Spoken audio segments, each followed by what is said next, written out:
Halo.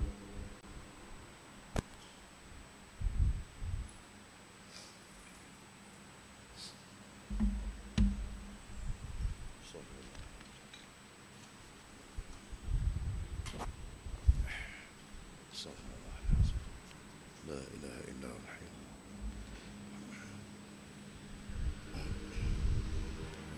اللهم ارحمنا بالقرآن واجعله لنا إماما ونورا وهدى ورحمة. اللهم ذكرنا منه ما نسينا، علمنا منه ما جهلنا، وارزقنا تلاوته آناء الليل وأطراف النهار، واجعله لنا حجة يا رب العالمين. اللهم افتح لنا فتوح العارفين وارزقنا فهم النبيين، واجعلنا من عبادك الصالحين والمتقين يا رب العالمين.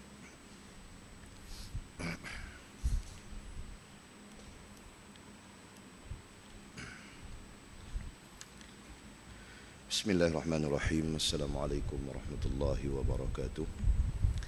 Innal hamdalillahi rabbil alamin wa bihi nasta'in, wassalatu wassalamu ala asyrafil anbiya'i wal mursalin sayyidina wa maulana Muhammad wa ala alihi wa sahbihi ajma'in. Subhanaka la ilma lana illa ma 'allamtana innaka antal alimul hakim. Qala rabbi shrah li sadri wa yassir li amri wahlul 'uqdatam min lisani yafqahul qawli.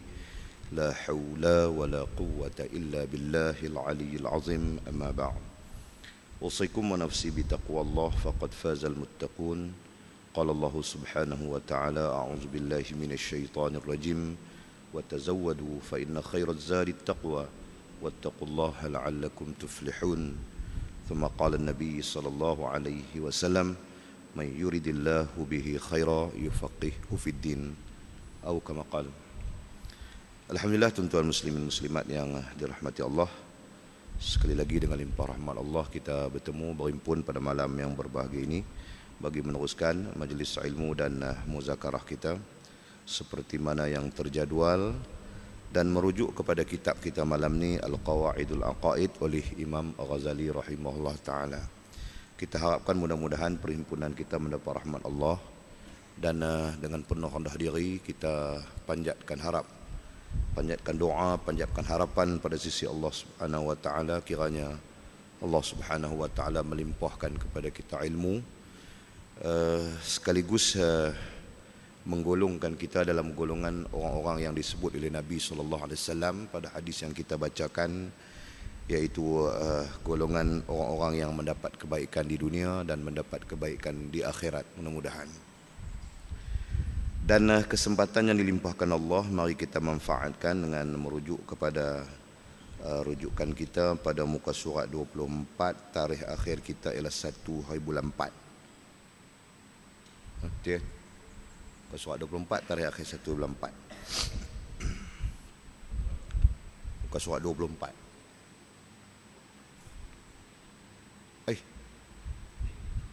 Saya silap ke saya buat kitab sini? Masya Allah, subhanallah. Tu kitab tu saya pergi bawa yang ni pula. Otak pun. Lah. Silap ke? Malam ni kitab bukan Qawaidul Aqaid. Malam ni Mukasyafatul Qulub. I'm very very sorry. Oh tu ah. Tak apa.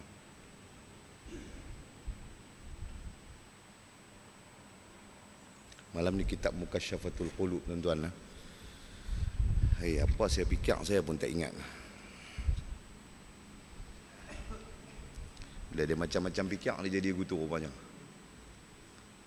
Fikir sampai terbang hilang tak jumpa. Duk berakhir di lautan Hindi, berakhir macam mana? Tiang kan fikir tak lepas. Tu kata lupa. Beralih kita, tuan-tuan, kita melihat kepada kitab kita Mukasyafatul Qulub. Malam ni saya seorang ada kitab, dua orang ada kitab, pedagang ada kitab. Ada kitab. Saya tengok kitab Mukasyafatul Qulub ni, kalau tuan-tuan nak beli, tuan-tuan beli Intim Publisher. Cantik sangat. Jangan beli lain-lain. Intim INTEAM, Intim Publisher. Saya dah tengok dah. Tapi harga dia kalau hak ni 19-20 ringgit, hak tu mungkinlah 25 ringgit kot. Pasal dia kulit kerah. Dia elok, tulisan pun elok apa semua kan. susunan apa semua. Tu. Kalau tuan-tuan nak belilah. Tapi saya cadang beli pun bagus juga kan. Barulah benda ni boleh balik rumah baca. Kan kita dengar malam ni kita balik baca kat anak kita, baca kat isteri kita. Isteri nombor 1, isteri nombor 2, isteri nombor 3. Kan? Mana beritahu kan kita ada lagu tu. Kalau dah tak ada nombor 2, nombor 3, nombor 2, bacalah pada yang nombor 1. Kan? Tu. Dia kenal lagu tu baru dia barulah kata para ulama terhasillah ilmu dengannya. Maksudnya dengan cara macam tu baru ilmu tu terhasil. Maksud ilmu terhasil tu ialah dia bukan duduk tang ni saja, dia masuk mai duduk dalam hati. Kalau duduk tang ni dia tak terhasil lagi. Kan? Dia kena mai duduk dalam hati kita tu baru panggil terhasillah ilmu. Sebab ilmu ni dia kena seiring dengan amal. Kalau dia tak seiring dengan amal, maka kalau ada dah pun dia keluar pada kita lagi. Dia lari pada kita lagi. Demikian sifat dia. Sebagai contoh, ada orang tanya kat saya, apa yang kita nak kena bawa dalam sembahyang Ustaz supaya hadir hati? Pasal dia pun dengar kita bagi kuliah, Nabi SAW sebut la salata liman lam yuhdir. Tidak ada salat orang yang tidak hadir hati. Apa yang kita nak kena buat nak bagi hadir hati? Dia tanya saya. Kan? Saya tanya dia, mengaji tak tauhid? Dia kata mengaji. Apa yang mengaji? Dia kata mengajilah Allah Ta'ala tu wujud, qidam, baqa sampai habis sifat 20 tu mengajilah. Baik, apa yang saudara faham, apa yang adik faham daripada sifat 20 yang adik mengaji itu? Faham Allah SWT Maha Sempurna. Hak tu lah bawa lah sembahyang, bawa lah hati hak tu lah. Boleh faham sebenarnya lah. Kita pun macam kita mengaji kitab Qawaidul Aqaid yang silap baca tadi ni, yang kita mengaji kitab tu pun kita nak buat sembahyang, bawa tu dalam hati kita. Pasal apa? Pasal hak tu lah dia panggil tambatan hati, dia panggil tasdik hati. Kan? Bukankah kita mengaji dalam ilmu tauhid, kaedah ahli sunnah wal jamaah tu tasdiqum bil qalbi, tasdik dengan hati. Apa yang nak ditasdikkan? Yang ni nak ditasdikkan adalah kesempurnaan Allah Subhanahu wa taala pada zatnya, pada sifatnya, pada af'alnya. So, hak tu tasdik hati. Tambat dia teguh di hati. Bila kita tambat teguh di hati, kita pergi sembahyang, kita bawa tu lah. Kan? Pasal tu maksud sembahyang dengan hati, hadir hati tu. Boleh faham saya sebut tuan-tuan? Jadi apa yang saya nak cuba kata di sini, takut benda tu tak jadi ilmu kat kita. Bila tak jadi ilmu kat kita, kita sembahyang, kita tak buat tu. Boleh faham tak tu saya sebut? Bila dia tak jadi ilmu, dia mungkin duduk tang kepala, boleh tahan lagi lah. Kan? Jangan duduk belah telinga kanan, jangan duduk belah telinga kiri saja. Pasal dia boleh jatuh bila-bila masa. Tapi kalau dia duduk dalam kepala, boleh tahan lagi. Yang terbaik, dia kena duduk di dalam hati. Bila dia duduk di dalam hati, maka hak dalam hati itulah kita bawa di dalam sembahyang. Baru nama dia hadir hati. Kan? Ingatlah tuan-tuan muslimin muslimat, terlanjur bercakap bab tu pasal itu, hati kita dia menurut apa yang ada di dalamnya. Dia menurut ataupun dia akan terbawa apa yang tertambat di dalam dia. Katalah hati kita tertambat dengan orang mengikuti utang, kita tak boleh bayar siang tadi. Tambat hati kita tertambat dengan hal tu, maka semayang dia mesti mai hal tu. Boleh faham saya sebut? Begitulah seadanya yang lain-lain. Jadi dalam konteks tu kita katakan tadi, satu, manfaat ada dua saya bercakap ni. Satu, kita nak hadir hati dalam sembahyang. Dalam persoalan sahabat kita ditanya tadi, nak hadir hati, apa yang kita nak hadirkan? Kita nak hadirkan tambatan hati kita dengan Allah Subhanahu wa taala. Itu kita nak hadirkan. Apa yang kita tambat dalam hati kita. Hak nama dia tasdik tadi itu, tasdik tu makna tambatan, ikatan kan. Tu nak bawa hadir. Satu. Nombor dua, manfaat nombor dua saya nak sebut ilmu tadi. Kalau kita cuma mendengar tanpa kita ambil kaedah para ulama, kata kita berbincang balik, bercakap balik pada orang yang kita berjumpa kan, sahabat kita, isteri kita, anak kita, maka kemungkinan besar dia akan hanyut macam tu saja. Dia akan hilang macam tu saja. Tapi kalau kita boleh berbincang balik, mungkin dalam arti kata yang lain kita sampaikan balik, maka insya-Allah dia akan masuk di sini dan selanjutnya dia akan masuk mai ke hati kita. Mudah-mudahan dengan izin Allah SWT. Sebab itu saya katakan tadi, siapa-siapa yang nak cari kitab ni, nak cari terjemahan ni, bukan senang tuan-tuan. Ni saya kirakan lately ni agak agak rajinlah masyarakat kita di Malaysia ni terjemah ni. Kan? Tidak terjemahan ni kita kurang ni, kan? Pasal kitab ni usia dia beratus tahun, bukan usia dia 3 bulan, bukan 5 tahun, bukan 10 tahun. Mukasyafatul Qulub kalau kira di abad ke 500 ke 600 Hijrah, abad ke 500 ke 600 Hijrah sampai lah ni 1400, dah berapa ratus tahun dah, kan? 800 tahun dah usia kitab ni, bukan kata cerita kartun-kartun.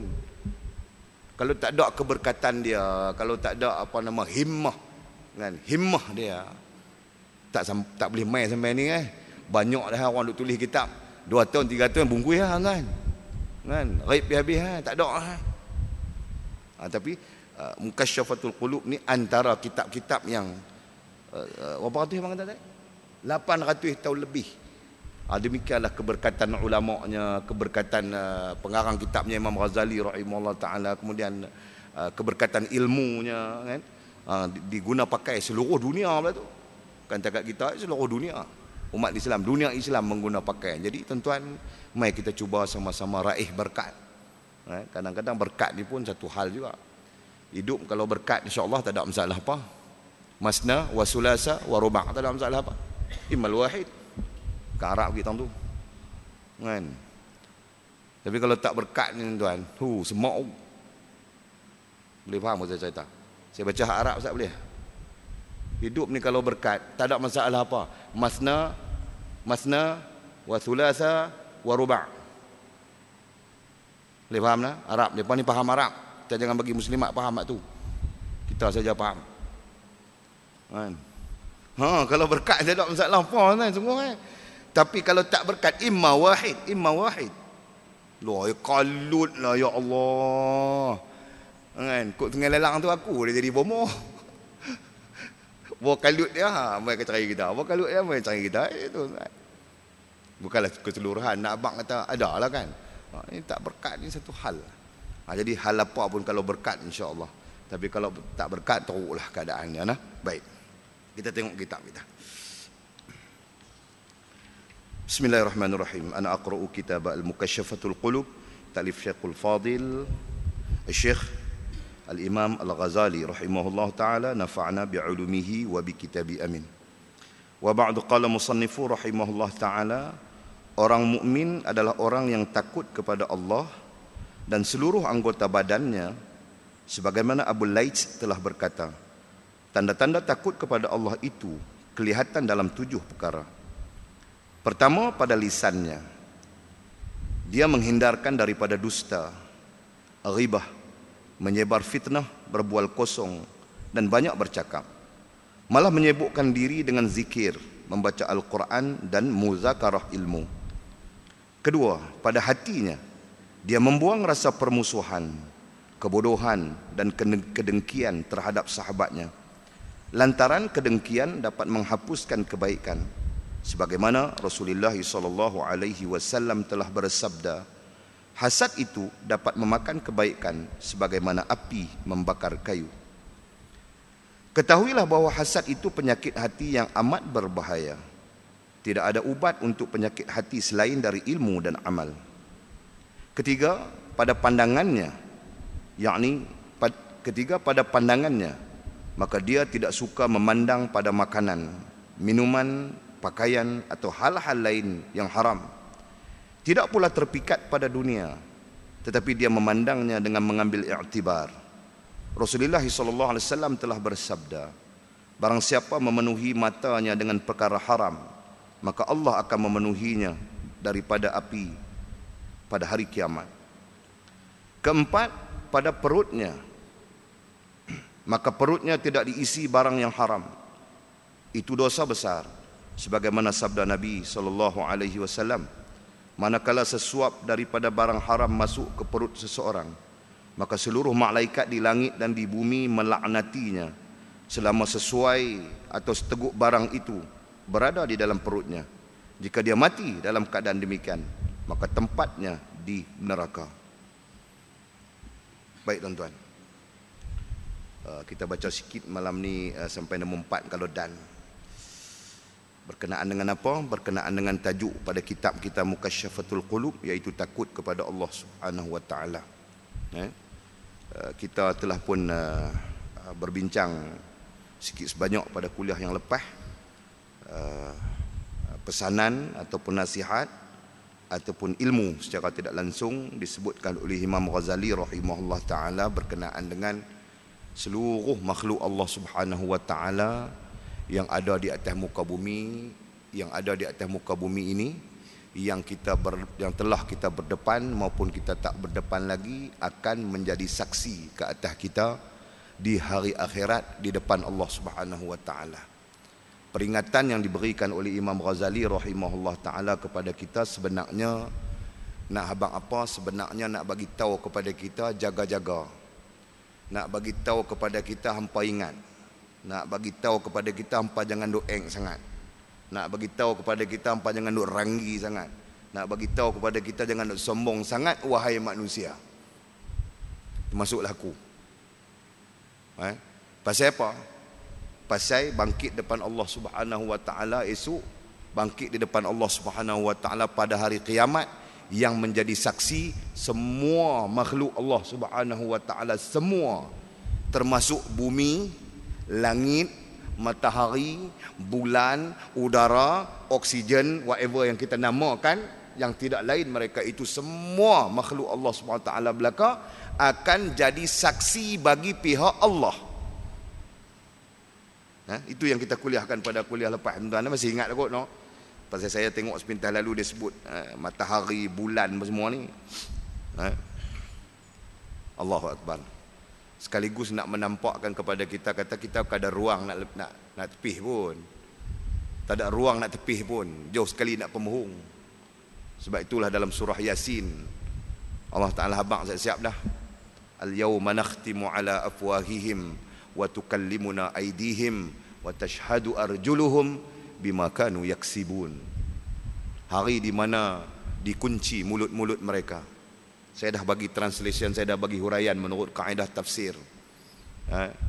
Di mana mulut tak akan bercakap dengan Allah SWT, bahkan dikunci dengan istilah kunci. Ini kunci yang rapat, tak buka terus. Maksud di sana ialah mulut tak akan bercakap langsung dengan Allah SWT.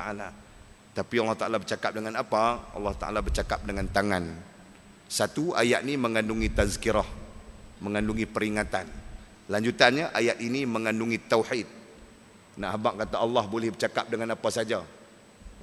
Allah boleh berkata-kata dengan apa saja. Allah sendiri tak berhajat kepada alat untuk berkata-kata seperti mana kita. Kita berhajat pada mulut.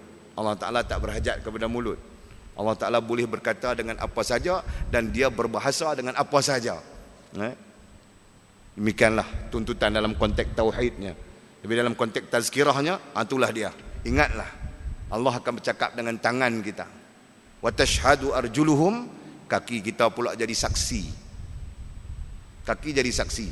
Saksi bagi pihak Allah, bukan bagi pihak kita. Kalau dalam dunia kita, saksi bagi pihak kita tak betul pun dia kata betul.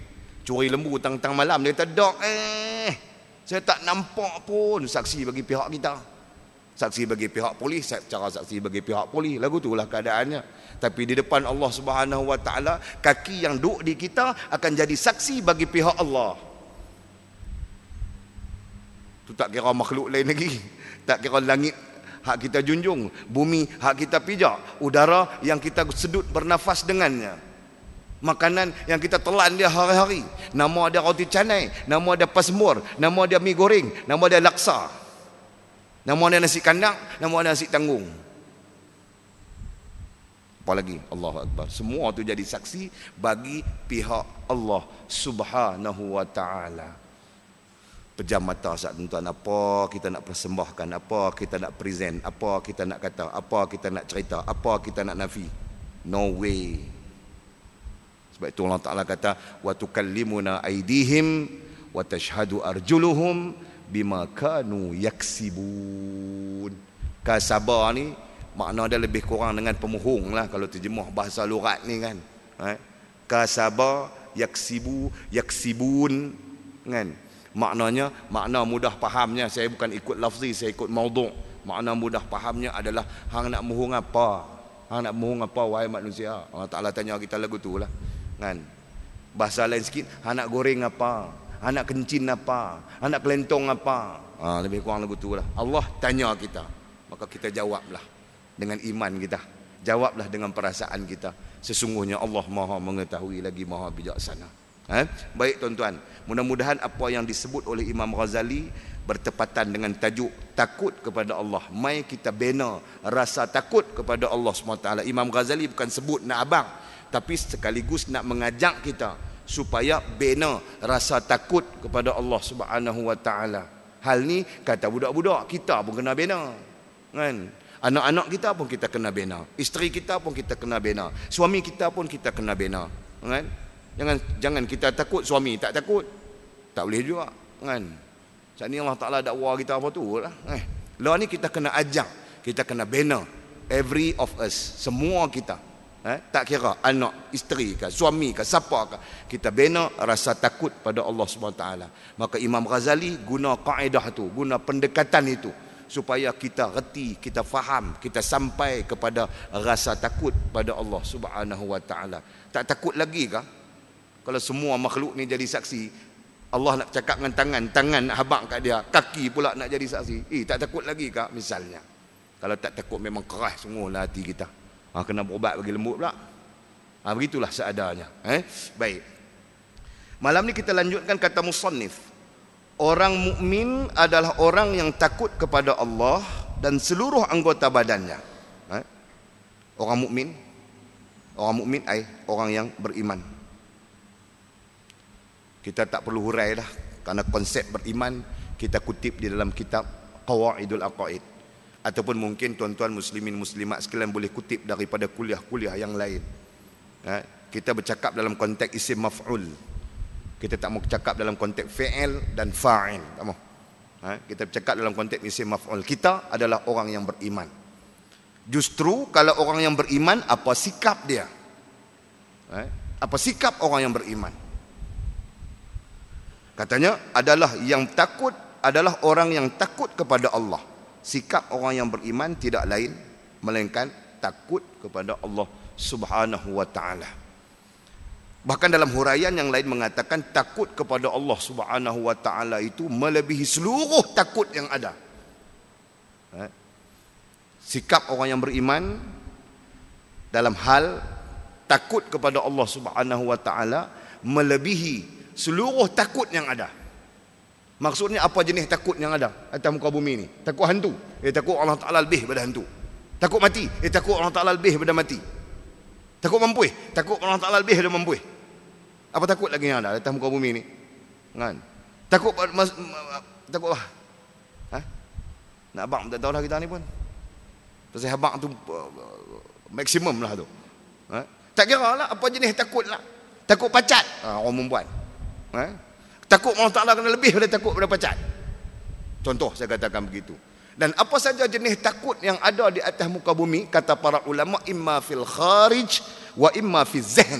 Sama ada di luar pandangan ataupun dalam fikiran kita. Sebab takut ni dia main dua posisi, dia main dua keadaan. Satu mungkin dia main dalam fikiran kita, macam orang takut kat hantu. Kan? Bukan bisa tengok hantu pun. Tai hantu pun tak bisa jumpa. Kan? Orang puan saya tahulah saya ada boleh pilih hak mana paling penakut, hak mana kurang sikit. Kan? Adalah seorang takut memang tak boleh kira apa langsung. Saya kata tai hantu bisa tengok, dia tak bisa. Hantu pasal apa takut? Kan? Kan? Tu orang perempuan saya. Ada lagi satu cerita lagi dahsyat kan? Di kampung saya, nun jauh di sana, kampung Batu Belacan, Bukit Lambau. Ada seorang hamba Allah meninggal dah. Kita sebut nama dia, bukanlah pasal apa, nama kita tak usah sebut lah kan. Dia nak cerita takut dia tu. Dulu kami sana tak ada jambatan lah ni, ada jambatan yang menghubungkan Kuala Keti dengan Bukit Lambau. Oleh kerana kemajuan negara tu kan, maka kita dapatlah jambatan yang menghubungkan di antara seberang sini dengan seberang belik sana. Kan? Seberang sini Kuala Keti, seberang sana Bukit Lambau. Kan? Daerah kedaerahan dia gitu. Kan? Ada seorang hamba Allah dulu masa tak ada jambatan, kami naik perahu, naik sampan. Nak nyeberang tu naik sampan. Dia balik pada pekan Sabtu Kuala Keti. Kuala Keti dia ada pekan Sabtu. Kan? Kuala Keti dia balik tu lewat. Dah lewat sudahlah. Tuan sampan tu tak ada, pergi makan kenduri. Maka dia kena tunggu malam. Kan? Lewat malam baru tuan tu balik. Bila tuan tu balik, hantar dia juga, naik sampan hantar juga pergi seberang sana. Dia pun tak apalah. Dia punya penakut dia, on the way dia balik tu, menurut cerita orang, dia menyanyi sama derah dengan karaoke lah ni. Sepanjang dia nak balik daripada dia duduk di kampung, orang panggil kampung apa itu? Orang panggil kampung Pokok Batu atas sana. Kampung Pokok Macang. Bukan Pokok Macang. Kampung Ayak Terjun orang panggil itu. Kampung Ayak Terjun. Okey, dia nak balik lepas pada masjid tu, lepas pada sekolah tu kan. Kampung Ayak Terjun. Dia balik. Okey. Menurut cerita depa, nyanyi ni tak tahulah macam orang karaoke lah, maklumlah kan. Orang takut ni dia jenis lagu tu. Dia nak abang dia takut, malu orang dia menyanyi, nyanyi sepanjang jalan. Tak apalah. Lepas tu hujan turun renyai-renyai. Malam tu juga kejadian, pada masa tu juga hujan pun turun renyai-renyai. Dia balik mai sampai tang masjid daripada jauh, kan masjid tepi jalan raya, tepi jalan. Daripada jauh dia nampak ada sesuatu turun daripada atas, berup kata turun. Warna putih. Kan? Dia pun terbalik dia punya basikal dia lari tak tahu lagu mana, kan. Dia sedang-sedang dia sampai di rumah. Habis luka, habis badan ni. Kan? Tak apalah, depa pun dah tengok di rumah apa jadi ni sampai terang-terang ni. Apa pasal? Dia kata aku tak tahulah, aku nampak hantu, dia kata. Tang mana hang nampak? Dia kata aku dekat nak sampai masjid tadi ni. Aku nampak hantu. Orang pun tak apa kisah sangatlah, orang tengok luka habis badan ni kan. Esok ni orang pergi tengoklah hantu apa yang dia nampak tu. Orang pergi tengok pagar masjid putih belah sini, putih belah sana. Pagar masjid tu. Pagar masjid, masjid kampung, pakai kawat lagu tu kan. Kawat orang panggil kan. Dawai kawat, tiga ke empat orang bawa dawai kawat. Belik sini putih, belik sana putih. Maknanya dia lari belah pagar masjid belah sini, tembus belah sana. Tuan faham tak? Putih pagar masjid tu. Orang cek tang mana hang nampak? Orang jumpa lah, ada pokok pinang tepi pagar tu. Upih pinang jatuh. Upih pinang bila hujan ke angin, mana upih pinang tu jatuh, kau upih pinang putih. Jadi dia lalu malam tengok putih jatuh, sebenarnya upih pinang jatuh, dia ingat hantu dah. Kalau hantu pun, kalau rasional dia, hang janganlah lari pikuk hantu, hang lari belakang membelakangi hantu lah. Ini dia belah kat tepi hantu tu, kat pagar tu. Ni abang kata orang menakut. Dalam ilmu yang kita nak bincang ni, dalam hal yang kita nak bincang ni, takut kepada Allah kena mengatasi lebih daripada takut kepada hantu. Saya kira kan takut kepada hantu ni kemuncak lah kan. Hantu Tuhan. Pasal kita translation, kita terjemah dia lagu tu kan. Mana ada lagi jenis takut dah. Siapa-siapa abang kalau tanya dengan hantu lah paling takut.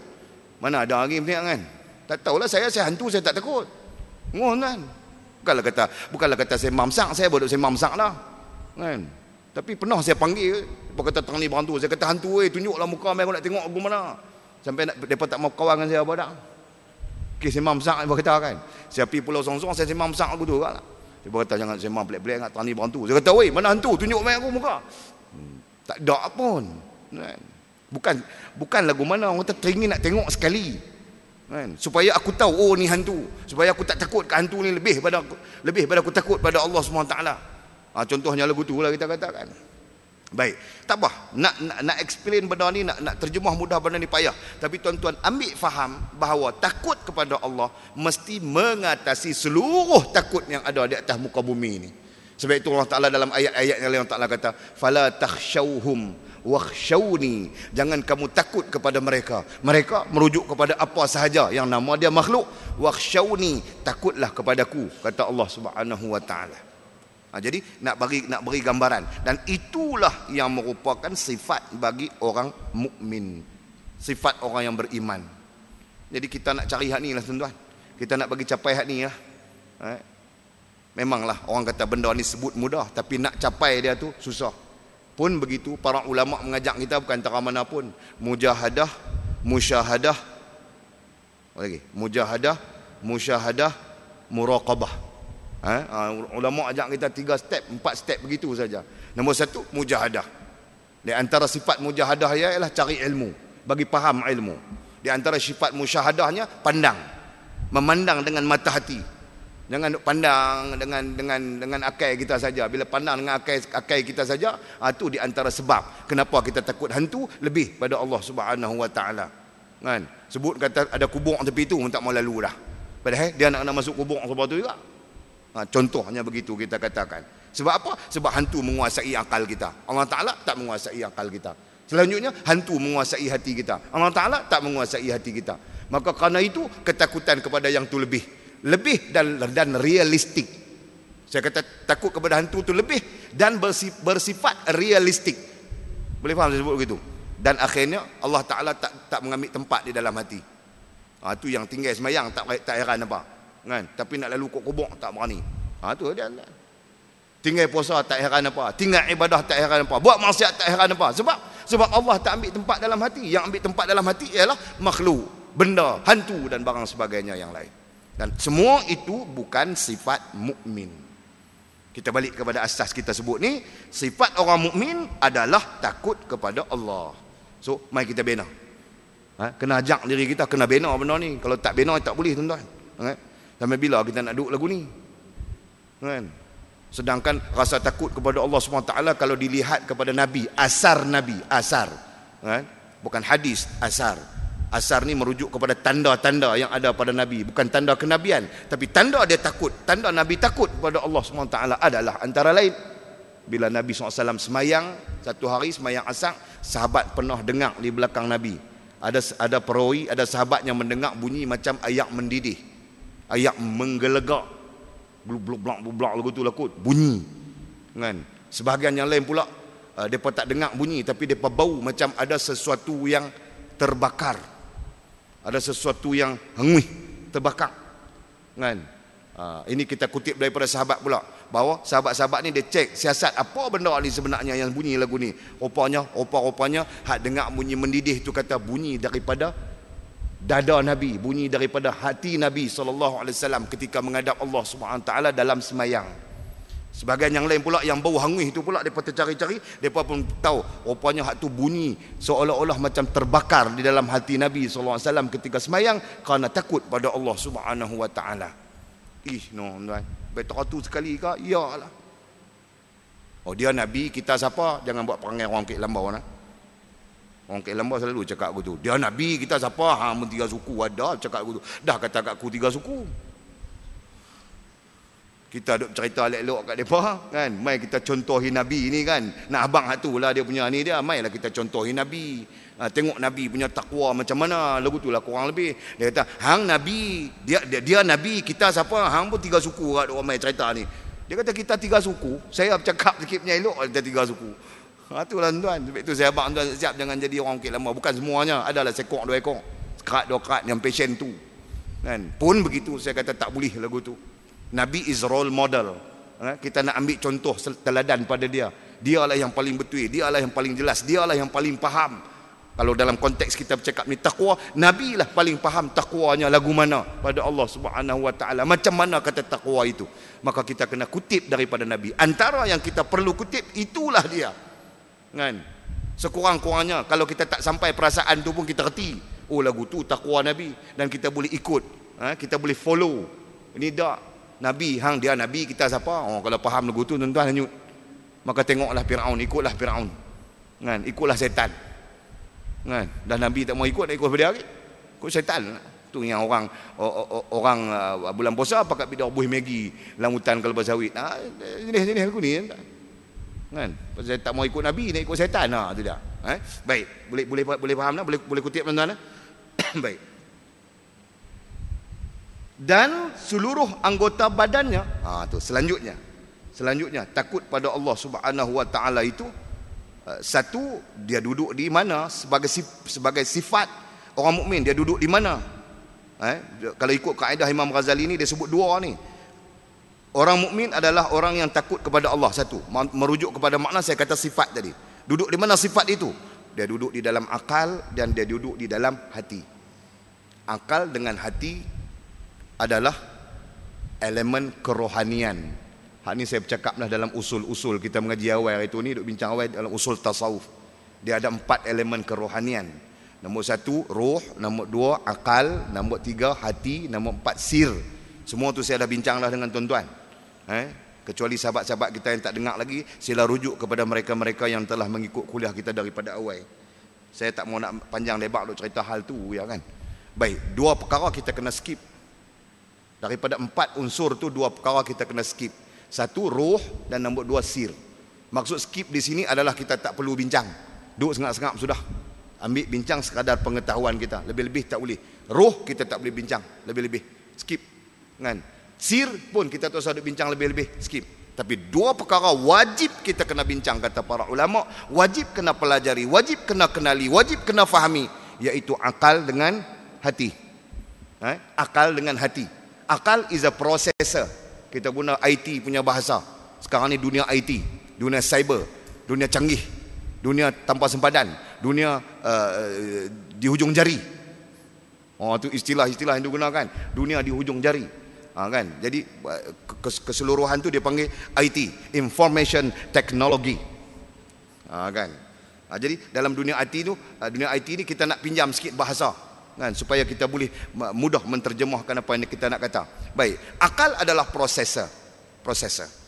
Kan? Hati adalah memori. Di antara hati dengan akal itu ada virus. Nama dia nafsu. Secara tak langsung kita boleh tahu, boleh faham virus ni dia duduk tang mana. Kan? Nafsu tu duduk tang mana. Pasal dalam certain keadaan kita belajar macam mana nak tekan nafsu kita, macam mana nak buang nafsu itu, nafsu ini. Macam mana nak buang kalau kenal pun tak. Boleh faham saya tuan-tuan? Jadi sekurang-kurangnya tak kenal lagi nafsu, tapi kita kenal nafsu tu duduk tang mana. Sekurang-kurangnya. Macam orang nak pergi pukul Ustaz Hamdan. Kan? Nak pukul Ustaz Hamdan, marah tak ada arah nak pukul Ustaz Hamdan, tapi tak tahu Ustaz Hamdan duduk tang mana. Sampai bila nak boleh pukul. Kan? Boleh faham saya cerita ni? Boleh faham tak? Kan? Ni cerita Samsin pula, puak-puak Samsin. Sikit-sikit nak pukul, sikit-sikit nak pukul. Awak ingat aku tak arti Samsin tak? Aku Samsin lebih daripada Samsin lagi kalau nak try. Kan? Sengam. Kita pun tak tahu mana, tapi depa sound kita sound balik lagu tu, sengam. Rupanya manusia ni dia rasa dia Samsin. Bila kita abang aku Samsin lebih daripada hang ni, dia sengam. Tuan-tuan jangan guna teori saya. Teori saya ni agak celaru sikit. Right. Nak abang aja, nak cerita aja tuan. Boleh faham tuan ya? Macam itulah keadaan dia. Kita kena kenal sesuatu yang kita nak buang, baru kita boleh buang dia. Kita nak kena kenal sesuatu yang kita tak mau, baru kita boleh buang dia. Kalau kita tak kenal dia, kita nak buang je lah. Macam itulah. Secara teorinya saya sebut pada tuan-tuan, akal kita tak boleh buang sebab dia processor, sangat penting. Kan? Kemudian hati kita tak boleh buang dia pasal dia memori, tempat menyimpan. Kan? Kita tak boleh buang dia. Tapi sesuatu yang kita nak buang adalah virus. Betul tak tuan? Orang guna komputer ni kalau boleh dia nak buang virus. Sebab itu dia beli software yang boleh buang virus. Apa itu NT ni virus pun macam-macam nama. Kan? Tu. Jadi kalau ditanya kepada kita, nafsu duduk tang mana dalam diri kita? Jangan buat main tuan. Saya mengaji dulu Tok Guru tanya. Saya share dengan tuan-tuan lah. Nak tanya tuan-tuan tak boleh lagi tuan-tuan meluatkan saya pula. Kan? Cuma secara ilmiahnya nafsu duduk tang mana dalam tubuh badan kita ni? Nafsu duduk tang mana? Duduk tang kaki ah? Duduk tang pusat ke? Ada sepedia kata saya duduk tang pusat lah. Dah. Saya kuliah hari Jumaat di rumah. Hari Jumaat saya buat kuliah di rumah saya. Adalah ramailah orang duk ikut kuliah di rumah saya tu. Hari Jumaat saya buat 8 sampai 10. Kan? setengah jam saya akan gunakan whiteboard drawing bagi kat depa. Bagi mereka faham melalui kaedah muasarah. Kemudian pukul 8.30 sampai pukul 10 saya talaqi kitab Risalah Mustarsyidin. Jadi dalam majlis tu yang kata nafsu duduk tang pusat tu, saya tanya nafsu duduk tang mana? Dia duduk tang pusat kot ustaz. Lah. Kan? Itu body specification. Hakikatnya nafsu duduk tang mana pun tak tahu dalam body kita pun kan. Even dalam body kita, spesifikasi badan kita pun kita bukan tahu nafsu duduk tang mana. Boleh abang kan nafsu duduk tang pusat? Kan? Celah ketiak pun boleh ada nafsunya kan? Bahkan kalau ikut kaedah fiqh, haram kita bersalam dengan orang perempuan yang bukan muhram. Betul tak tuan? Haram kita bersalam dengan orang perempuan yang bukan muhram kita kerana dikhawatiri terbangkitlah nafsu atau terbangkitlah syahwat. Kaedah fiqh dia begitu. Itu menunjukkan kalau salam boleh bangkit syahwat, berarti nafsu duduk tangan lah. Boleh faham tak tuan-tuan? Boleh faham maklumat saya tak? Itu contoh saya katakan begitu. Maknanya nafsu ni bukan kata duduk tengok saja. Kalau tengok saja main nafsu duduk tang mata. Dengar main nafsu duduk tang telinga. Kan? Salam main nafsu, nafsu duduk tangan pula. Jadi spesifik nafsu duduk tang mana pada tubuh badan kita, in our body pun kita tak boleh declare. Betul tak tuan? Apatah lagi kita nak tak ada sebenarnya, nak cerita tu tak boleh. Baik. Tapi dalam konteks ilmiah, dalam konteks ilmu, dalam konteks kerohanian, maka nafsu tu dia duduk di antara akal dengan hati.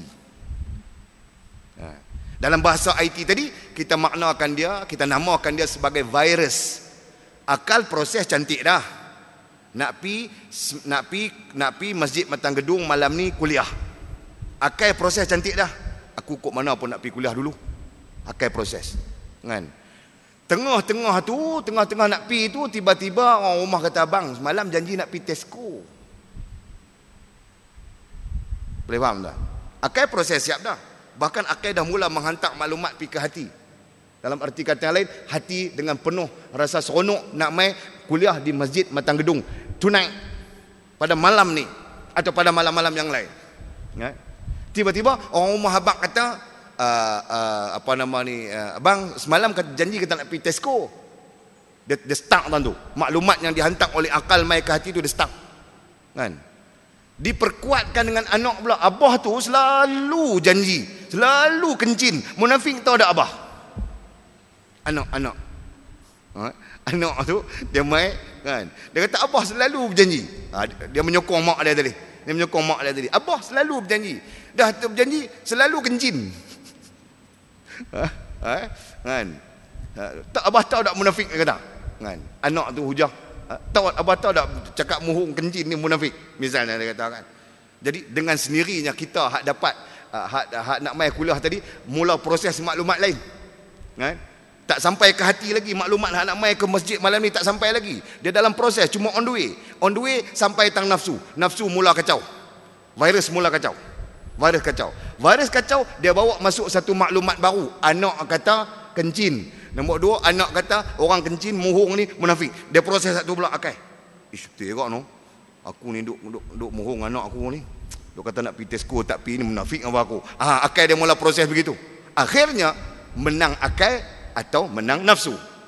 Nampak tak tuan? Hati tak tergugat. Dia di antara menang akal atau menang nafsu. Kan? Nafsu ni virus. Dia mulalah kacau sikit tu, kacau sikit.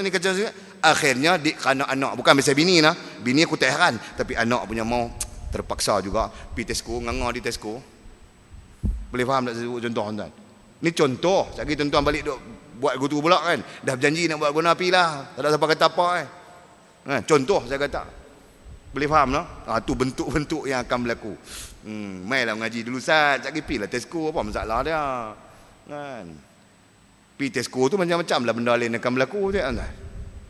Selain benda-benda lain akan berlaku, bukan nak pergi shopping kan, beli-beli juga kan. Hak merapu teruk, mata mula tengoknya macam, tengok orang tak pakai seluar lah. Tengok hak pakai seluar macam tak pakai seluar lah. Jangan habis semua. Contoh. Baik, boleh faham dah? Baik, tu je maksud dia tadi tu.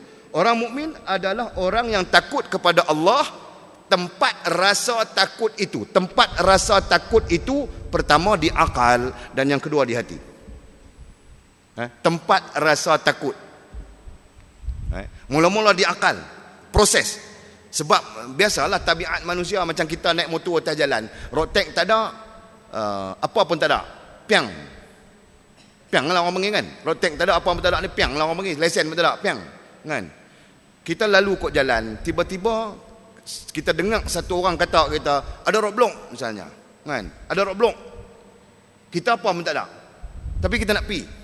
Contoh nak pergi mana? Kita nak pergi Taman Sejati lah contoh kan. Kita apa tak ada, kita lalu ada orang bagi tahu kat kita sebab kita tak pakai helmet, dia kata ada roadblock contohnya kan. Apa akan jadi pada kita ketika itu? Mesti kita tersentot. Betul bahasa tu, tersentot. Saya bukannya ahli bahasa. Kalau tuan-tuan tak faham pun, tuan-tuan abang buat faham biar kan. Kecuali saya bukan ahlinya dalam bahasa. Itu saya akui. Aku kira apa yang aku boleh pakai, aku pakai belaka. Sentot kan? Aku tak boleh dah. Kan? Jadi itu istilah dia, tersentot. Bila dia tersentot di situ, dia dua keadaan. Sama ada dia nak, kalau tadi dia derah, dia akan pelan. Kan? Kalau dia pelan, dia akan berhenti. Betul tak tuan? Katalah saya bercakap saya ni naik motor, tak ada apa, lesen tak ada, rotek tak ada, apa pun tak ada. Tiba-tiba satu kawan sudah sound depan ada roadblock. Kalau saya tengah deras, saya akan pelan. Kalau saya duduk pelan dah, saya akan berhenti. Berhenti buat apa? Usah lu tengok betul ke? Kan? Cik roadblock ni. Ni kan? Saya akan lagu tu keadaan saya. Saya cerita keadaan saya. Lepas tu lalu kawan lain lalu. Kawan tu saya kenal. Saya akan tanya ada roadblock ada lagi tak? Saya akan begitu. Sehingga kawan tu dia bukan faham kita tanya apa. Dia ingat kita angkat tangan kat dia. Kan kawan dia main naik motor. Dia ingat kita angkat tangan kat dia, dia pun tak ada lah kot no. Dia angkat tangan kerana meraih kita angkat tangan kat dia. Dia bukan tahu kita tanya dia roadblock ada lagi tak, dia tak tahu. Jadi kita pun dia kata tak ada aku no. Nampak tak? Kita akan jadi macam tu. Mula-mula kita kata dia kata tak ada kot. Lepas tu dia kata tak ada ke ada. Dia was-was pula, dia confuse pula. Itu keadaan, itu fenomena yang mesti berlaku. Kan? Tunggu seorang lagi. Seorang lalu, "Woi, roadblock ada tak?" Kawan tu ingat kita ajak dia minum kopi. Dia kata, "Nak balik dulu ada hal." Lepas tu kita tanya, "Roadblock ada tak?" Dia kata apa? Tak bunyi macam ada, bunyi macam tak ada. Dia confuse lagi. Dalam keadaan confuse lagi. Boleh faham tak tuan? Saya cerita ni. Keadaan mungkin begitu. Lama-lama kita fikir tak sudah hal lagu ni. Kan? Dia polis pun dia yang mula maki polis lah. Kan? Saya tak maki, dia tu maki. Tadi tu. Tak ada apa tu. Kan? Okey, tak apalah. Lama kelamaan dia akan berfikir dua. Sama ada dia pelan-pelan pindah tengok ada tak ada, ataupun dia tunggu juga kawan seorang lain lalu. Takdir katalah. Lalu seorang kawan lain. Saya. Lalu kawan lain. Kalau tadi dia keluar lagu tu, "Woi Maisat." Dia akan jadi lagu tu pula. "Woi Maisat." Kawan tu pun ingat pasal apa? Main ingat motor mampu ke apa-apa, kawan tu main. "Awak pasal apa?" "Tak ada roadblock sana." Hang nak tanya pasal tu, ingat motor hang rosak, kawan kita akan bercakap lagu tu. Atau sebaliknya, dia akan bercakap lagu tu. Dia kata tak ada roadblock lah, tadi ada api dah. Masa tu barulah dia pun hilang confuse dia apa semua, dia akan start motor, dia akan pi. Sebab apa dia boleh pi? Sebab dia dah hilang confuse, dia dah yakin lah tak ada apa. Boleh faham tak sebut tuan-tuan? Demikianlah sifat hati. Hati ni dia cuma accept apa yang confidence. Yang tak confidence, hati tak akan accept. Dia baru duduk tangi, dia akan duduk tangi saja. Itulah sifatnya. Maka kerana itulah kita sebut tadi, sifat orang mukmin takut kepada Allah. Pertama, dia mesti duduk di akal dia. Allah mesti duduk di akal dia. Ketakutan kepada Allah duduk di akal dia. Kemudian baru dia transfer pergi kepada hati. Sehingga apabila ketakutan itu duduk di hati dia, takut kepada Allah itu duduk di hati dia, barulah dia akan berlaku. Berlaku apa? Itu yang kedua. Dan seluruh anggota badannya, baru seluruh anggota badan akan turut takut kepada Allah Subhanahu wa taala. Boleh faham saya sebut dulu tuan-tuan? Kalau tidak, anggota badan kita takkan ada rasa apapun. Tak ada sense. No sense. Itu yang kalau nak gagau, dia gagau. Sebab dia tak ada rasa takut apa pun. Boleh sebut rasa nak gagau. Boleh faham tuan? Dia gagau. Saya bisa tengok orang gagau.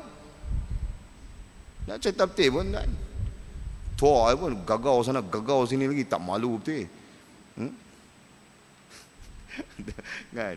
Ramai-ramai tu dia syok, dia gagau sana. Saya tengok perangai orang tua ni, apa hal ni? Kan? Kawan hak kena gagau tu, cari dia buat tak tahu. Kan? Cari dia gagau pula. Gagau bungkuk orang. Astagfirullahalazim, lak kan. Tu ada. Itu contoh lah. Saya ambil contoh paling simple lah. Kita kata gagau tu tuan kan. Kalau contoh besarnya apa lagi? Tangan maka kedarah rasuah, curi, samun, rompak rakyat. Ini semua dia belakang.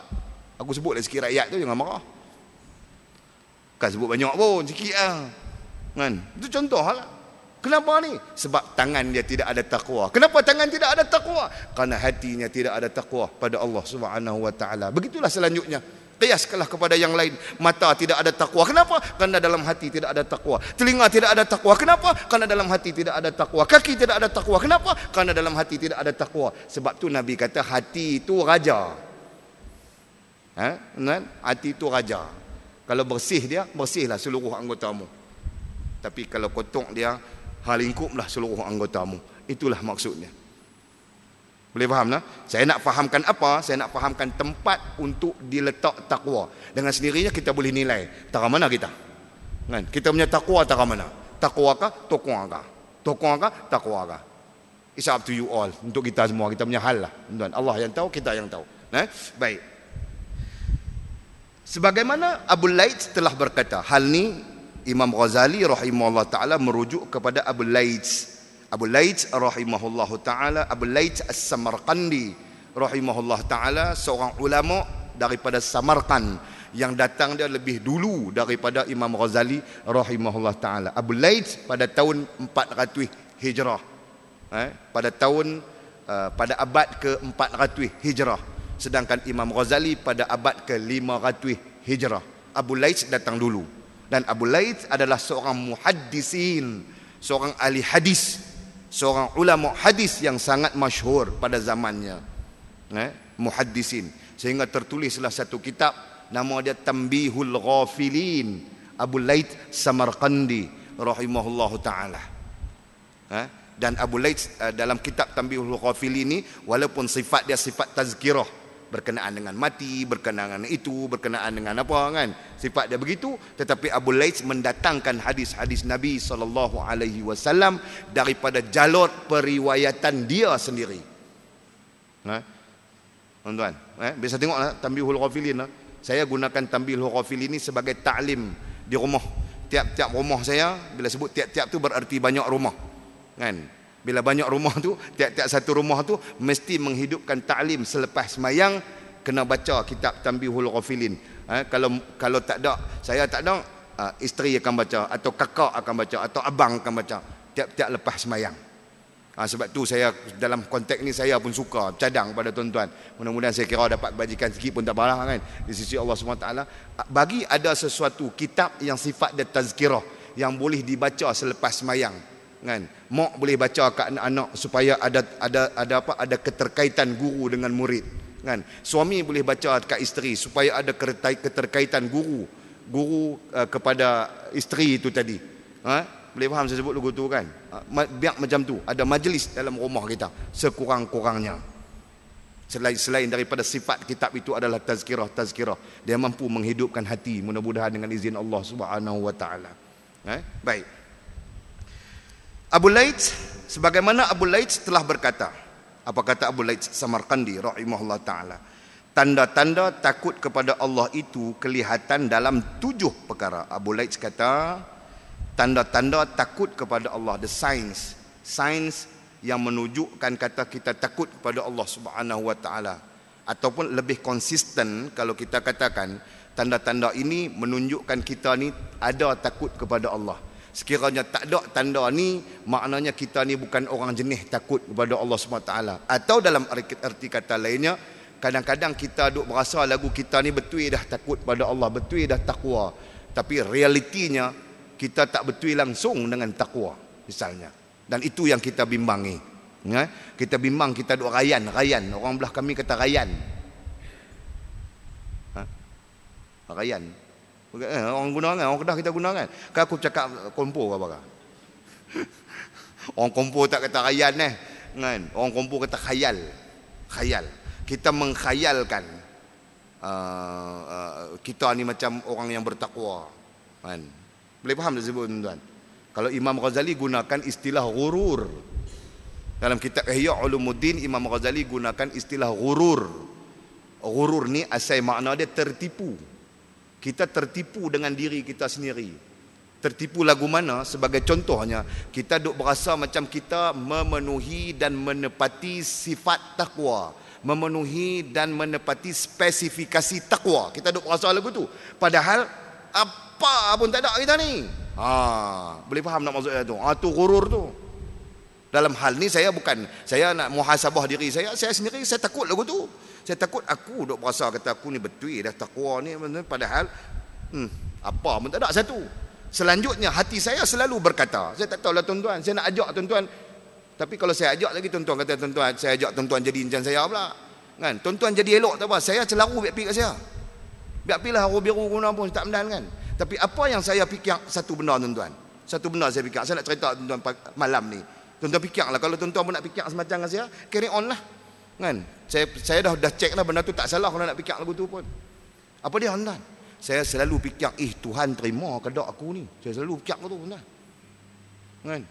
Duduk saya kadang-kadang susah hati, dia main susah hati, dia main rasa kan. Allah Ta'ala terima ke tak aku ni ke aku berasa macam Tuhan terima aku, padahal Tuhan pandang aku pun tak. Boleh faham tak maksud saya tuan-tuan? No. Tak tahulah tu yang saya katakan tadi. Kalau tuan-tuan berasa boleh ambil iktibar, ambil lah. Kalau tak boleh ambil iktibar pun nak buat macam mana kan? Tapi saya bercakap tentang realiti daripada pemahaman saya. Contoh macam kita duk cakap bab ni lah, bab takwa ni, kita duk tertipu, kita berasa kita takwa dah, padahal tak tawan hala punca pun. Sama lah keadaan dia dengan kita berasa lagu Tuhan terima kita dah, Tuhan sayang kita dah, Tuhan kasih kita dah, kita berasa begitu, padahal Tuhan pandang kita pun tak mau. Boleh faham tak maksud tuan-tuan? Dan itu yang saya takut ni. Kita berasa Tuhan tak apa, Tuhan terima, kita pun tak ada rasa apa, Allah akbar syok macam Tuhan, padahal Tuhan pandang kita pun tak. Kalau cakap bahasa manusia ni, pira boleh belah boleh faham tu kan? Tapi Tuhan bukan nak buat perangai tabiat manusia, tabiat makhluk kan? Tapi saya bercakap secara makhluknya kan? Kita punya berasa tu, kita nak kata apa berasa tu? Perasan kan? Istilah dia aku jumpa dah. Tu kata tu tuan-tuan kena tolong saya. Kan? Perasan. Kita perasan lebih. Bukan setakat perasan lebih. Padahal Allah Ta'ala pandang benda. Allah Akbar. Takut kan? Dia takut. Nak mampu tak punya hari ni. Saya fikir aku tu kan. Rumah kata pelan-pelan pi lah. Dia tak kata pi. Rumah tak kata pi lagi. Bila dia kata abang pelan-pelan pi lah. Rumah kata aku buat kata weh pelan-pelan mai lah kan. Kadang-kadang saya duk fikir benda-benda tu, saya jadi takut sebab kan. Duk fikir. Tak tahulah kan. Boleh faham maksud saya tuan-tuan? Mesej saya boleh faham tak? Mesej tu mustahak. Muslimat sekalian, mesej tu mustahak. Kan? Apa yang saya cuba bercakap tu mustahak. Jangan ikut perangai saya. Perangai saya kadang-kadang maklumlah. Ingat ustaz tak mampu lah. Mampu apa tu lah. Kan? Hak mampu tu jangan ikut. Ambil mesej yang saya kata tadi tu. Kan? Itu ilmunya. Kan? Itu ibarat yang boleh membantu kita untuk memahami mesej ilmu. Baik. Jadi balik kepada hal, tanda-tanda takut kepada Allah itu kelihatan dalam 7 perkara. Mesti ada tanda. Kan? Bahkan kalau kita mengaji ilmu tasawuf dalam konteks yang detail, dalam konteks yang lebih halus, tiap-tiap satu makam ada hal dia sendiri. Hal tu sebagai tanda. Itu saya sebut tuan-tuan, kalau kita mengaji ilmu tasawuf detail, mengaji, maksud saya mengaji. Kan? Kalau tak mengaji, dia tak faham, dia tak jumpa. Kan? Ada yang dengar tapi dia tak tahu apa. Kan? Ada yang mai tapi dia sandak sambil lena. Jadi dia tahulah. Kan? Jadi saya katakan detail. Kalau kita mengaji detail ilmu tasawuf, kalau ada kesempatan saya pun nak bercakap, tiap-tiap satu makam dia ada hal dia tersendiri. Hal itu adalah sign. Hal itu adalah tanda pada makam tu. Sebagai contoh. Kata para ulama, antara yang berkata ialah Imam Ghazali sendiri rahimahullah taala dalam Ihya Ulumuddin. Selain Syekh Abdul Samad mensyarahkan dalam Sirrus Salikin dan banyak kitab lain termasuk Risalah Khusyairiyah. Imam Khusyairi rahimahullah taala, Al-Inabah, Syekh Junaid Baghdadi rahimahullah taala mengatakan perkara yang sama. Ni semua ahli sunnah belaka. Dia kata makam ilmu bagi orang awam, makam dia ada 2. Bagi orang awam ada 2 makam. Saya bercakap begitu senang. Nombor 1 makam ilmu. Makam ilmu, maka hal bagi ilmu adalah kasih, cinta, suka. Hal bagi ilmu, makam ilmu, hal bagi makam ilmu adalah dia kasih, dia cinta, dia suka kepada ilmu. Boleh faham saya sebut tuan-tuan? Itu hal dia, makam dia ilmu. Hal dia, tanda kata dia tu duduk di makam ilmu adalah dia kasih kepada ilmu, dia suka kepada ilmu, kan? Dia sayang kepada ilmu, dia nak kepada ilmu. Itu tanda dia. Boleh faham saya sebut tuan-tuan? Sedap tak sedap, berlambak orang yang tak mau ke ilmu tuan-tuan. Bukan mau. Ni ingat mengaji lagu ni depa suka ke? Ada orang tak suka. Komplain, hantar surat pergi dia buat agama. Kan? Dia buat agama telefon tuan syekh, tuan guru. Dia buat agama panggil saya tuan guru. Aku ingat siapa bunyi pelik ayat ni, tuan syekh, tuan guru ni. Kan? Ni kami terima surat ni daripada sekian-sekian tempat ni. Aku tak mabak lah kalau kau abang lagi jam. Kan? Awak macam mana? Mereka kata tuan syekh, tuan guru ada cakap derah sikit. Derah tu derah apa? Aku cakap derah menentang apa? Kan? Alah Tuan Syekh, kami pun tak mau nak urai Tuan Syekh tahu lah.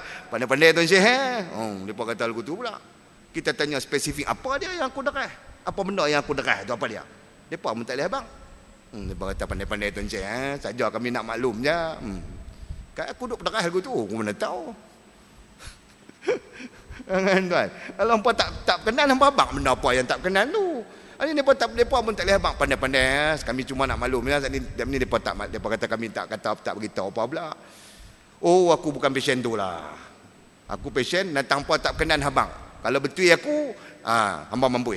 Kalau tak betul aku minta maaf. Aku jenis tu. Kan? Tak kenal dengan cara saya. Kan? Kalau hampa komplain tu betul aku, hamba mampu. Hamba boleh main lah lepas ni. Kan? Contohnya lagu tu lah kan. Tapi kalau tak betul aku minta maaf. Senang je. Bukan payah mana pun hidup ni kan. Duduk semok-semok buat apa. Boleh faham kan saya cerita tuan-tuan? Nampaknya tak faham. Nanti dia ada sains dia. Saya sebut tak nak ambil kutip maklumat ni. Baik, itu makam orang awam. Ilmu satu. Sebab itu kalau orang awam, kalau dia tak terlibat dengan ilmu, dia tak boleh diterima. Sebab dia termasuk dalam jahil murakkab. Jahil murakkab ni muafakat para ulama ahli sunnah tertolak. Kan? Tertolak iman dia, tertolak Islam dia, tertolak ihsan dia, tak boleh pakai. Okey, saya sebut dekat tu. Baik, nombor dua, makam orang awam semayang, solat. Ada dua makam saya katakan tadi, satu makam ilmu, yang kedua makam solat. Tu makam orang awam tu. Bukanlah bermakna orang alim, orang ulama tak kenal solat dah. Nak habang kata solat ni di posisi mana pun dia ada makam dia tersendiri. Di keadaan mana pun dia ada makam dia tersendiri. Okey. Makam orang awam yang kedua, solat, semayang. Hal bagi solat. Hal bagi solat. Apa tanda bagi solat itu? Khusyuk. Tu ulama sebut tu. Hal bagi solat itu atau tanda bagi solat itu adalah khusyuk. Di sana adalah khusyuk peringkat-peringkat dia lah kan. Ada khusyuk peringkat ni, ada khusyuk peringkat ni, ada khusyuk peringkat ma'rifah. Tu kita taklah bincang sampai peringkat tu lagi kan. Cuma saya sebut khusyuk lah. Kan, bahasa mudahnya apa dia khusyuk? Khusyuk ni makna dia tuan-tuan, hadir hati itu kita sebut tadi tu. Yang kita sebut hadir hati, hadir tu lah makna khusyuk. Peringkat orang awam lah kan. Maksudnya dia tahu kata dia duduk semayang, memadai lah tu. Ini duduk semayang pun tak tahu kata duduk semayang. Yang dia tahu Allahu Akbar sampai tesko, angkat-angkat takbir 10 minit, 2-3 minit kemudian sampai tesko tu. Bawa sampai tesko melilau cari spana lah, apalah, bubak mai. Dekat-dekat sekali lagi tak berapa rakaat dah. Tak tahu aku semayang ni. Nampak tuan-tuan? Boleh faham dia sebut tu? Jadi metra tu. Tu maknanya apa? Tu maknanya tak khusyuk. Kan? Bila tak khusyuk artinya tak ada tanda solat. Sebab tanda solat itu menurut ulama adalah khusyuk atau adalah hadir hati. Nampak tak? So kita balik kepada hal kita, mesti ada tanda takut pada Allah Subhanahu wa taala. Mesti ada tanda. Tanda awal aja mestilah tanda-tanda spiritual, tanda-tanda kerohanian. Itu tanda awal dia. Kemudian barulah mai tanda-tanda fizikal. Macam kita sebut tadi, kan? Sebab apa kaki berlangkah pergi buat maksiat? Sebab kaki tak bertakwa pada Allah. Kenapa kaki tak bertakwa pada Allah? Sebab hati tak nak takwa pada Allah Subhanahu wa taala. Demikianlah dia punya implementasi. Boleh faham sebut lah? Baik, kita tengok. Pertama, apa kata Abu Laid sini? Abu Laid kata ada 7 perkara. Means ada 7 tanda. Ada 7 tanda takwa. Pertama, pada lisannya. Tanda yang pertama pada lisan, yakni pada lidahnya. Tengok tanda ni ada dekat lidah kita. Dekat lisan kita, dekat lidah kita. Dia menghindarkan daripada dusta. Itu dia. Tanda orang yang bertakwa ni secara fizikalnya pada lidahnya. Secara fizikal, yakni tengok lidah dia dulu. Pertama lidahnya, dia menghindarkan daripada dusta. Dia menjauhkan diri, menjauhkan perangai dia, sifat dia daripada muhung. Sama ada muhung tu muhung diri sendiri, atau muhung tu muhung orang ramai, atau kawan rakan, atau muhung tu muhung rakyat. 2 kali dah aku sebut rakyat malam ni. Bulan depan aku jadi apa belum tahu. Bulan Menteri ke apa? Dia sebut rakyat kerap ni. Yang berhormat ke apa? Tak kira lah. Kan? Kecuali muhung-muhung yang dibenarkan. Ada juga muhung yang dibenarkan, walaupun muhung tu pada hakikatnya salah, tapi ada juga kan. Ada juga para ulama bincang muhung untuk mendamaikan dua orang bini yang bergaduh. Kan? Atau muhung untuk mendamaikan dua orang saudara yang bergaduh. Itu dia muhung yang harus muhung. Walaupun muhung pada hukum asal dia tak boleh. Kan? Boleh? Boleh faham cerita aku tu? Nak abang kata bukan qat'i. Nak abang benda tu boleh pada ketika tertentu. Pada keadaan-keadaan tertentu. Dan especially para ulama berbincang muhung dalam peperangan. Dalam peperangan boleh muhung. Cerita dia kan. Boleh clear sebut lah. Jangan silap faham tuan lah. Katalah bini kita ada dua orang keli kan, bergaduh tak mau nak baik. Jadi kita pun abang main mana? Main pada rumah kak kirim salam kat ayang. Kak tak kirim salam pun. Jadi kita sampai di rumah dia, hak nombor 2 kita abang kata kak hak nombor 1 tadi kirim salam kat ayang. Kan? Dia mesti kena jawab salam lah. Waalaikumsalam. Sekurang-kurangnya di sana dah ada tambatan hati. Kau nak kirim salam, kau ni jawab salam. Ini kita balik pada sini, pergi sana pula kan. Main mana? Main rumah adik. Kan? Kira duduk rumah mereka lah. Jangan kata lagu tu ni dia kirim salam tadi. Assalamualaikum dia kirim salam. Kan? Dia kena jawab salam. Jawab salam ni wajib tak kah? Maka waalaikumsalam. Sekurang-kurangnya ada satu tambatan hati. Hampa hak tu pun hampa payah hak tu, macam mana aku nak cerita? Lepas tu sengap-sengap tak ni telefon. Tak nak jampi apa? Bukan kena jampi. Ikut sunnah Rasulullah SAW. Tak kena jampi Aku kalau buat jampi ni aku nak ajak muslimat. Kan? Hampa jampi hari-hari biar mereka tak duduk cari lain dah. Boleh lah itu. Baik. Dia menghindarkan daripada dusta. Okey, lisan kita hindarkan daripada dusta dalam apa keadaan sekalipun, saya katakan tadi, kecuali dalam perkara-perkara yang dibenarkan. Kita berdiri teguh di atas prinsip syarak, kan? Hukum taklif, ada kalanya wajib, ada kalanya haram, ada kalanya mubah, ada kalanya begitulah seadanya. Dan kita tak akan merubah taklif, hukum taklif tersebut. Okey. Yang keduanya, kita hindarkan ataupun kita jaga lisan kita daripada ghibah. Ghibah, mengumpat. Ghibah ni maknanya mengumpat. Kan? Mengumpat ni lagu mana? Mengumpat ni ialah bercakap sesuatu tentang orang lain dengan tujuan untuk menjatuhkan orang lain. Kita ambil faham mudah. Kan? Pasal persoalan tentang ghibah ni besar.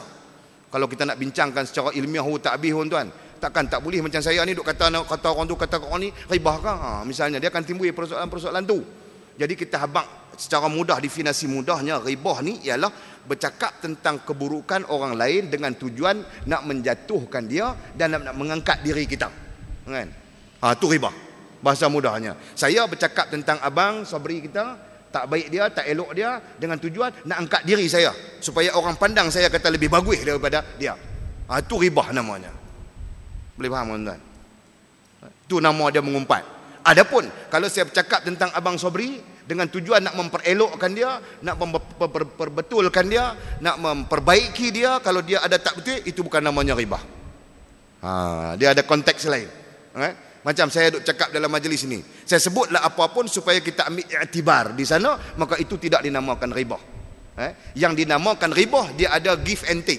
Dia cakap lagu ni tujuannya nak mengangkat diri dia. Itu maksudnya ghibah. Boleh faham semua tuan? Kena ambil asas tu bagi clear. Kalau tidak apa ustaz tu main duk kata kat orang, ambil aku nak cakap kat pokoknya. Kan? Sungguh-sungguh pun. Bukan ada lah, memang ada lah. Mesti ada, bukan memang, bahkan mesti ada sekelompok, segelintir manusia dalam konteks kalau kita bercakap masjid kita ni, qaryah kita ni, masjid ni, mesti ada yang faham dia lagu tu. Bukan ada kerja lain, ustaz ni main duk kata kat orang tu, kata kat orang ni.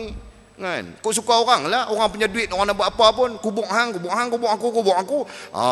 Dia punya faham lagu tu. Kan? Kami tak boleh faham lagu tu Pak Long, tak boleh. Pahaman kami kalau lagu tu kami anggap berdosa. Kan? Kami tak boleh faham kubuk aku. Kami tak boleh faham lagu tu. Boleh faham maksud saya sebut ni? Kalau kami faham lagu tu berdosa, kami faham lagu tu tak boleh. Allah Ta'ala tak bagi kami faham lagu tu. Allah Ta'ala sebut dekat kami al-amru bil ma'ruf wan nahyu 'anil munkar. Maka sebab tu kami punya faham, kok mana pun kami kena seru kepada ma'ruf, kok mana pun kami kena cegah mungkar. Atas nama seru ma'ruf dan cegah mungkar, tak dapat tidak kami kena habaq hak betul, tak betul. Jadi ada lagu tu. Maka sebab tu kami cakap lagu ni. Boleh faham kan saya? Tu. Sajalah kita bagi depa dengar sama dia kan. Tu. Saya tahu tuan, kalau tuan-tuan tak cerita saya pun saya tahu benda ni. Bukan saya pandang temuih lagi, tak menantau pandang temuih bakal syah wah. Dah. Adalah kaki report mai kat aku. Kan? Cerita dia kan payah mana apa benda ni. Tak boleh. Kami tak akan bersikap lagu tu tu cerita dia lah. Baik, balik kepada hal kita. Jaga. Baik, apa lagi? Menyebar fitnah. Selanjutnya kita jaga lisan kita supaya tidak menyebar fitnah. Ini nak memenuhi tanda takwa ni. Makna kita bercakap ni kita kata kita bercakap ni go and reverse, go ahead and go stand. Kita bercakap lagu tu nah. Maksud saya go ahead dengan go stand ni, kita bercakap kalau tak ada benda ni maka kita ada takwa. Tapi kalau ada benda ni makna kita tidak ada takwa pada lisan kita. Tu maksud dia. Okey. Menyebar fitnah ini salah satu. Kan? Apa maksud menyebar fitnah ni? Menyebar berita yang tak ada atau menyebar berita yang tak betul. Kan? Ini menyebar fitnah nama dia. Yang mana Nabi sebut banyak dalam hal fitnah ni, Nabi sebut banyak. Antaranya ialah al-fitnatu asyaddu minal qatl. Fitnah itu lebih dahsyat daripada membunuh. Para ulama khilaf. Dahsyat daripada membunuh itu dari segi kesan ke? Dahsyat daripada membunuh itu dari segi dosa dia ke? Kan? Akhirnya ulama menjawab, kesan dia pun semacam membunuh, dosa dia pun lebih besar daripada membunuh. Ulama pakai dua-dua sekali. Boleh faham saya sebut tuan? Tu fitnah punya cerita. Jangan dak buat melawak main fitnah ni. Fitnah ni rumah tangga boleh bercerai-berai, boleh